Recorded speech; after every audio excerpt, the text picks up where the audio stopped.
अस्सलाम वालेकुम। मेरा नाम है उमर वलीदी और आप देख रहे हैं मेरा YouTube channel Silent Mic with Umar. तो जनाब, बातें तो बहुत सारी हैं करने के लिए, लेकिन करूँगा मैं दो चार।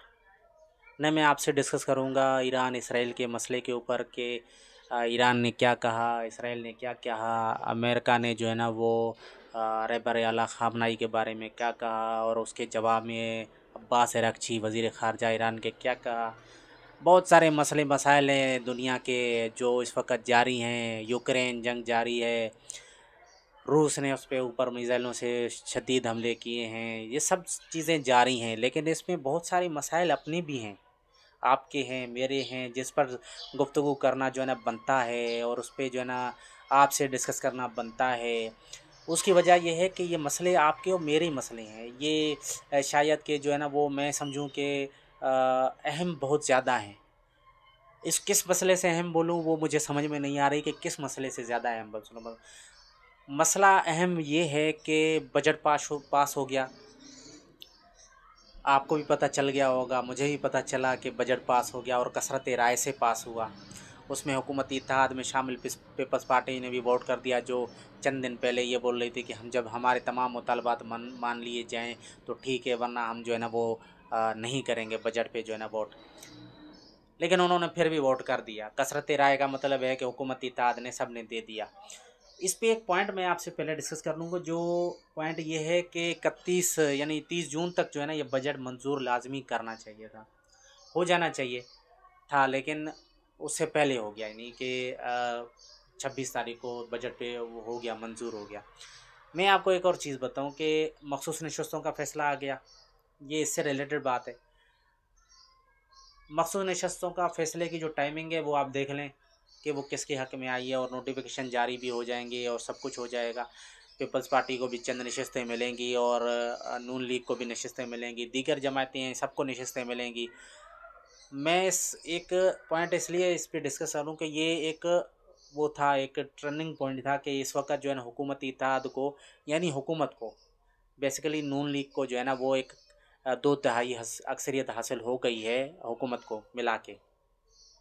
अब हुकूमत जो है ना वो किसी के मरून मिन्नत नहीं है। वो जैसे 26वीं आईनी तरमीम में जो है वो JUIF को जो है ना वो मिन्नतें तरले कर रही थी, वो अब इस वक्त नहीं कर रही। वो जो चाहे जो भी कानून हो, जो जिस भी एंगल से पास करना चाहे वो कर सकती है। सिंपल मिसाल दे रहा हूँ, क्योंकि मैं इतना बड़ा सहाफ़ी तो हूँ नहीं है शुगर कोटेड इधर से उधर से पे जो है ना मिला के मैं आपको बताऊँ कि भाई ये जो बजट में जो ये मखसूस नशस्तें मिली हैं वो किस तरह मिली हैं। मेरा मौजू मखसूस नशस्तों का नहीं है, मैं कल अगले व्लॉग में मखसूस नशस्तों पे भी ज़िक्र करूँगा।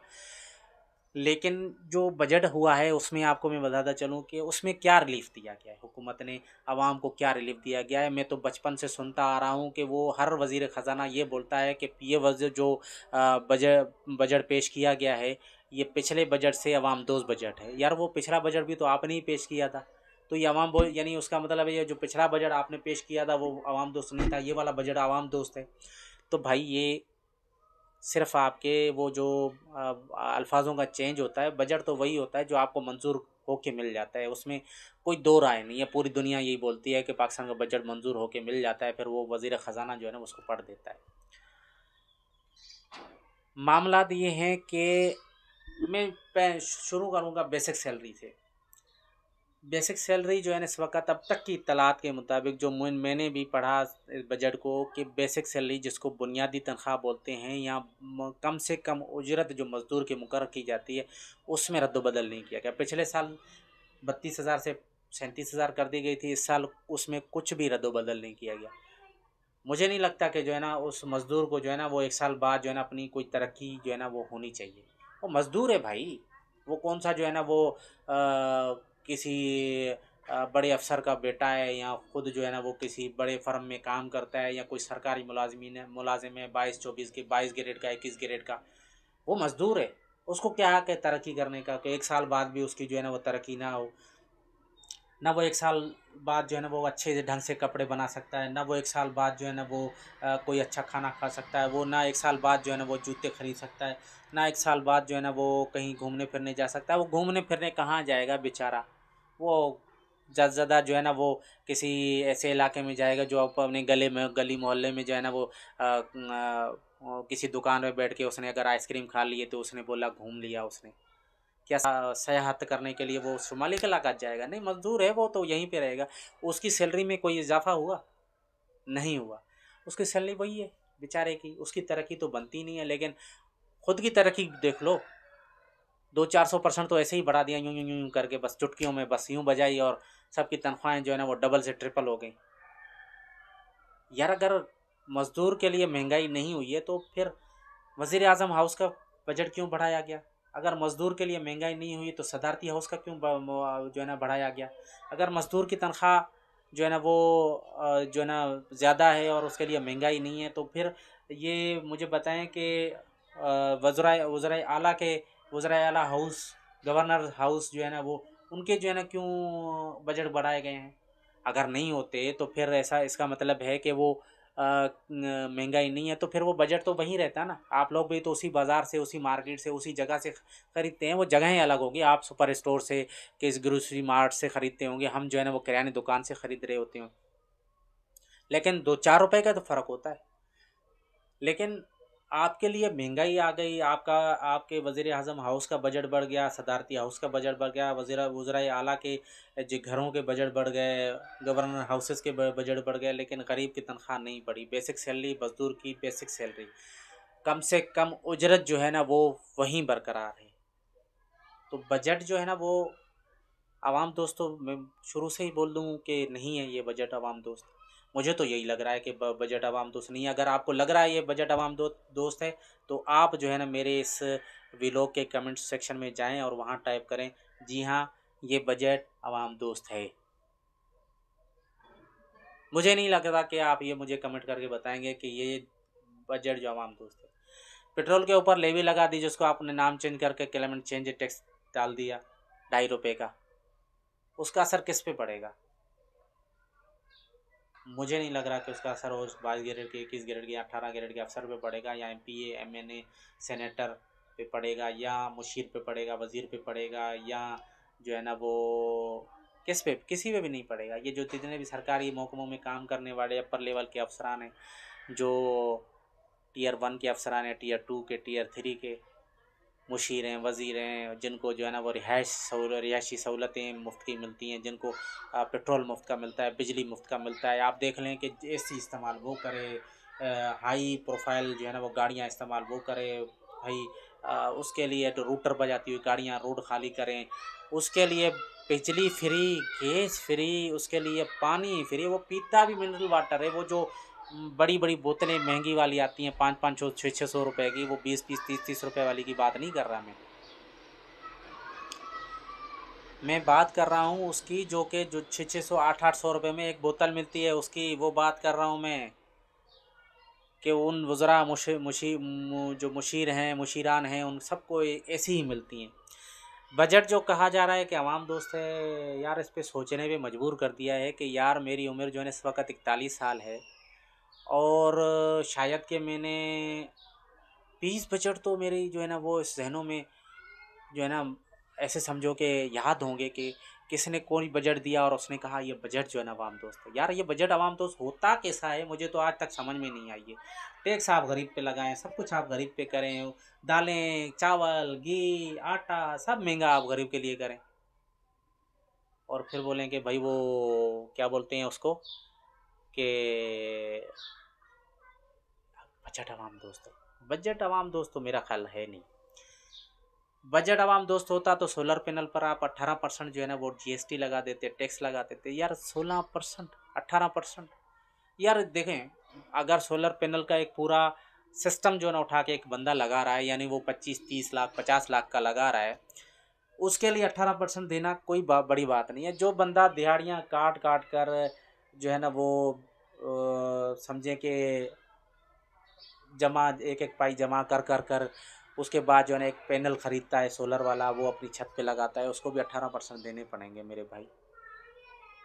तो आपने किस तरह जो है ना वो किया है, ये मुझे समझ में नहीं आया। जो एक पैनल ख़रीदे, एक पंखा चलाने के लिए, 2 पंखे चलाने के लिए, उसके ऊपर भी टैक्स है।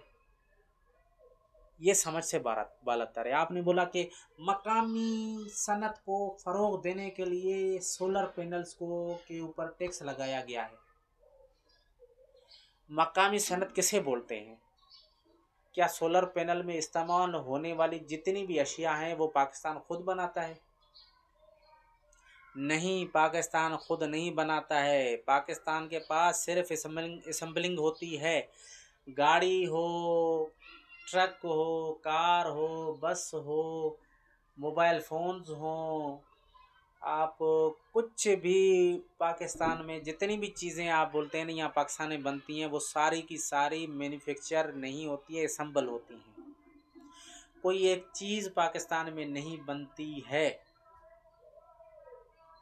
गाड़ी उठा के देख लें, गाड़ी टोटल की टोटल आपकी जो है ना वहाँ से चीज़ें इंपोर्ट होके आती हैं। यहाँ पर दिखाया जाता है कि उसकी जो है ना डाइयाँ शिफ्ट की गई हैं और उसको जो है ना वो बना रहे हैं। हम लोग बना थोड़े ही रहे हैं मेरे भाई, आप लोगों ने तो वहाँ सर लाए हैं, आप लोग तो वहाँ से पुर्जे उठा के लाए हैं और यहाँ पर असम्बलिंग कर रहे हैं।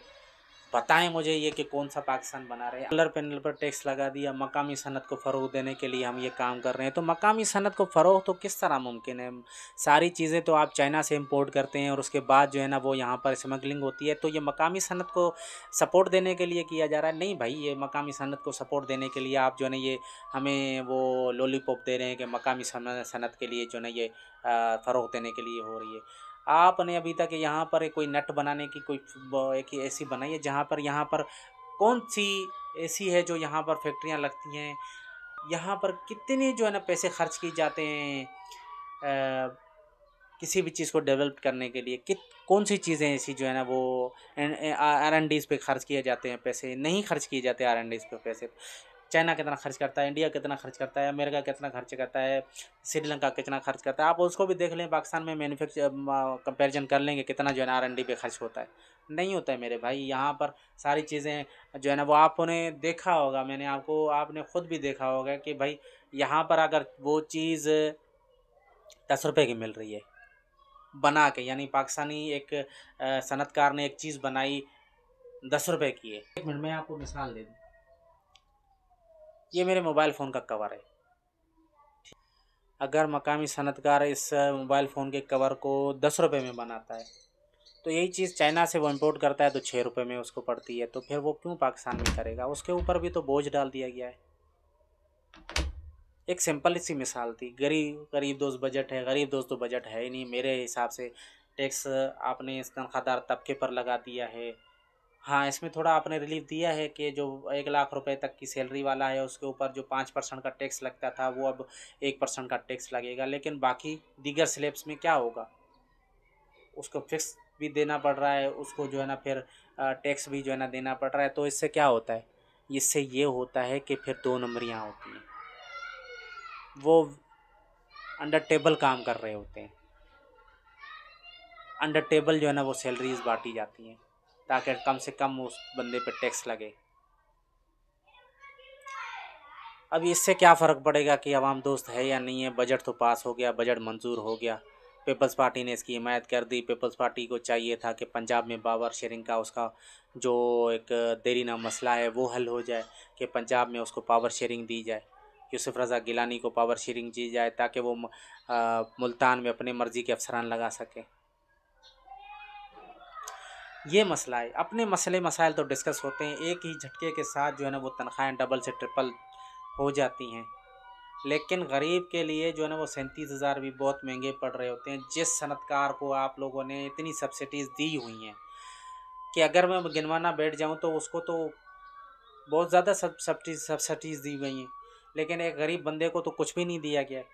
आप देख लें, मैं अब क्या बोलूँ इस बजट के बारे में, क्योंकि मैं इस बजट के बारे में जितना बोलूँगा ना वो इतना कम है कि अवाम दोस्त बजट है ही नहीं। ये बजट आप लोगों ने सिर्फ़ और सिर्फ अशरफिया पे बनाया। आप लोगों ने ये बोला कि बजट में टैक्स रिफॉर्म भी की जाएंगी, नॉन फाइलर्स के साथ कुछ भी रियायत नहीं होगी। मुझे बताएं कि नॉन फाइलर्स के साथ रियायत की है आप लोगों ने? की है। 10 करोड़ रुपए की वो प्रॉपर्टी ख़रीदेगा कमर्शियल की, उस पर कोई उससे पूछ नहीं होगी। 5 करोड़ की वो प्रॉपर्टी खरीदेगा जो नॉन कमर्शियल है, वो आपने उसको इजाज़त दे दी है। 70 लाख रुपए की वो गाड़ी खरीद सकता है, उसकी आपने इजाज़त दे दी है। तो फिर भाई फाइलर कौन हो गए? वही मज़दूर से आपने तनख्वाह काट ली, तनख्वाहदार तबके से वही टैक्स काट लिए जिसकी सबसे ज़्यादा हिस्सा है आपके टैक्स में। तो ये मसला आप लोगों की तरफ से, आप चाहते ही नहीं है कि टैक्स रिफॉर्म्स हों। आप चाहते कि ये जो नॉन फाइलर्स हैं उनके साथ रियायत नहीं की जाए, तो फाइलर्स हो जाते लोग। आप लोगों ने फाइलर्स को क्या रियायतें देनी? फाइलर्स को तो कुछ भी इतनी ज़्यादा रियायतें नहीं है जिस तरह दुनिया में दी जाती हैं। नॉन फाइलर्स को तो आपने वो रियायत दे दी कि वो 10 करोड़ की ख़रीद सकता है तो वो टैक्स भी दे सकता है, लेकिन आप लोगों ने उसको रियायत दे दी कि भैया आप अगले साल तक जो है ना छूट में रहें और जो है ना वो 10 करोड़ रुपए तक की प्रॉपर्टी ख़रीदते रहें, कोई मसला ही नहीं है। जनाब ये कैसी जो है ना बजट है जिसको आप आवाम दोस्त बोल रहे हैं। टैक्स का दायरा, खैर टैक्स का दायरा कार तो आप लोगों ने बढ़ाया नहीं है। टैक्स वही आप लोगों ने 14,131 अरब रुपए का जो है ना वो टारगेट मुकर्रर किया है बिहार के लिए। उसमें से तो ज़्यादातर टैक्स इनडायरेक्ट टैक्स आप वसूली करते हैं। पेट्रोल पे टैक्स, दाल पे टैक्स, दवा पे टैक्स। आप लोगों ने कौन सी ऐसी चीज़ नहीं है जिस पे आप लोगों ने इनडायरेक्ट टैक्स लगाया हुआ है? फिर उसके बाद जो है ना डायरेक्ट टैक्स भी आप वसूलते हैं। उसके बावजूद भी आप ये बोलते हैं कि आवाम दोस्त टैक्स है, आवाम दोस्त बजट है। सॉरी, आवाम दोस्त टैक्स नहीं, आवाम दोस्त बजट है ये। तो जनाब ये है, यही मसला है। हम क्या बोलें इस बजट के ऊपर कि भाई वो बजट तो मेरा ख़्याल है कि अवाम दोस्त नहीं है। आप मुझे इस व्लॉग क्या जो है ना कमेंट सेक्शन में जाएं और मुझे अपनी राय से आगाह करें। अगर मेरी बातें आपको पसंद आई हों तो हमारे इस व्लॉग को जो है ना वो शेयर कीजिएगा, लाइक कीजिएगा और बेल आइकन को लाजमी प्रेस करें। और बेल आइकन को प्रेस कर देने के बाद उन आल पे लाजमी क्लिक कर दीजिएगा ताकि हमारी वीडियोज़ आप तक बर वक्त पहुँचे। मुझे दीजिए इजाज़त। अल्लाह हाफिज़।